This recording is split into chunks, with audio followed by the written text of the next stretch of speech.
Welcome to Kenton's videos. Enjoy the video. You begin by confirming the trimmer is ready and you have proper PPE. This prevents accidents and ensures consistent power.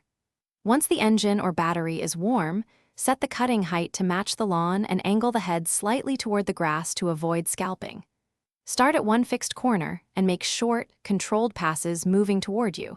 This gives clear edges and prevents overcutting. Make sure to keep the shaft level and your wrist relaxed so the unit stays steady while you establish the line. Once you have the initial line, focus on shaping the edge by holding the head at a right angle when you need a vertical cut. This creates a crisp border and prevents undercutting. Move in slow, steady sweeps and overlap each pass slightly so no strips of grass remain. Make the trimming corridor about 2 to 4 inches wide. This limits debris and gives a uniform appearance. If you encounter roots or rocks, pause and change angle rather than forcing the spool, because that preserves the line and protects the unit. You finish by clearing clippings and walking the edge to spot any missed areas. Fixing small spots immediately avoids larger touch-ups later.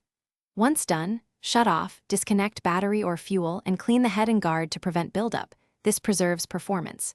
If you notice reduced cutting power or frequent line breaks, replace the spool or blade and verify fuel or battery level.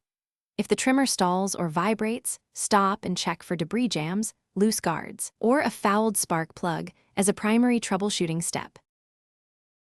Thanks for watching. Consider subscribing if we helped you.